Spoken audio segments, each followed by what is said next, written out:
Hello friends, જેલપાની રસોઈમાં આપનું સ્વાગત છે। આજે આપણે બનાવવાના છીએ કુકરમાં સૌથી સરળ રીતે ગુજરાતી વઘારેલી ખીચડી અને ફટાફટ બની જાય તેવી રેસીપી છે। દરેક ગુજરાતીઓના ઘરમાં અઠવાડિયામાં એકવાર તો જરૂરથી બનતી હશે। તો ચોક્કસથી મારી રેસીપી ટ્રાય કરજો અને કોમેન્ટ કરજો અને મારી ચેનલને સબસ્ક્રાઈબ કરવાનું ના ભૂલતા। તો ચાલો બનાવવાનું શરૂ કરીએ। તો એક બાઉલમાં આપણે એક વાટકી ખીચડી લઈશું અને એમાં તુવેરની દાળને એડ કરીશું। એના પછી આપણે પાણી ઉમેરીને ખીચડીને આપણે સારી રીતે ધોઈ લઈશું। તો મગની દાળ અને ચોખા લીધા છે ખીચડીમાં। ધોઈ લીધા પછી આપણે 1 ગ્લાસ પાણી ઉમેરીને ખીચડીને આપણે 10 મિનિટ માટે પલળવા મૂકી દઈશું।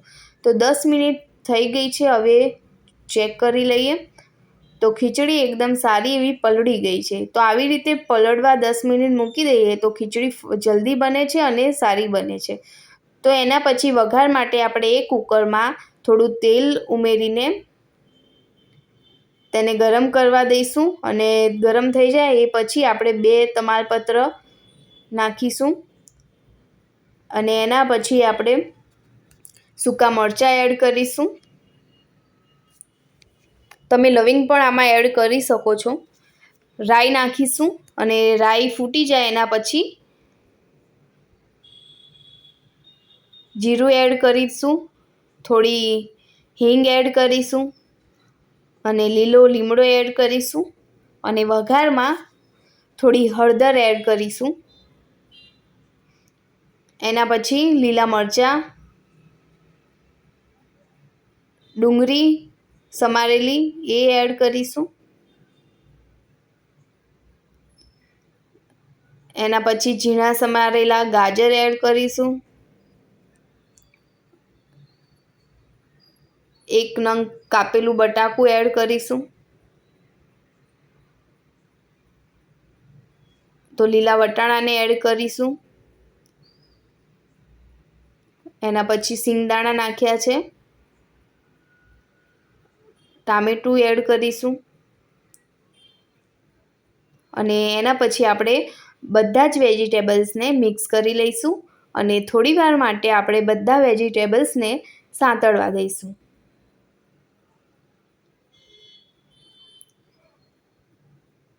વેજીટેબલ્સ સંતળાઈ જાય એના પછી આપણે તેમાં ખીચડીને એડ કરી દઈશું। તો ચોક્કસથી રેસીપી ટ્રાય કરજો અને કેવી લાગી એ જરૂરથી કોમેન્ટ કરજો। એના પછી હળદર ઉમેરીશું, લાલ મરચું ઉમેરીશું અને સ્વાદ મુજબ મીઠું એડ કરીશું અને થોડો એવો ભાજી પાવનો મસાલો એડ કરીશું। આ નાખવાથી ખીચડી ખૂબ જ ટેસ્ટી બને છે। તો ચોક્કસથી આ ટ્રાય કરજો અને સારી રીતે આપણે બધું જ મિક્સ કરી લઈશું।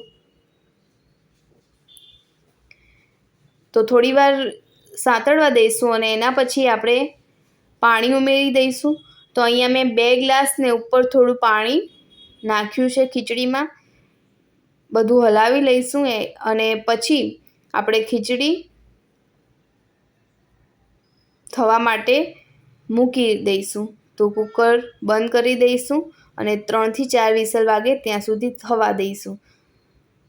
તો એના પછી આપણે જોઈ લઈએ તો ખીચડી એકદમ સરસ એવી થઈ ગઈ છે અને ઢીલી જ રાખવાની હતી એટલે થોડું પાણી વધારે ઉમેર્યું હતું। ઉપરથી થોડા ધાણાને એડ કરી દઈશું અને સારી રીતે મિક્સ કરી લઈશું। તો તમે જોઈ શકો છો એકદમ સરસ એવી વઘારેલી ખીચડી તૈયાર છે અને આવી ઢીલી હોય તો જ ખાવાની મજા આવે છે ખીચડી।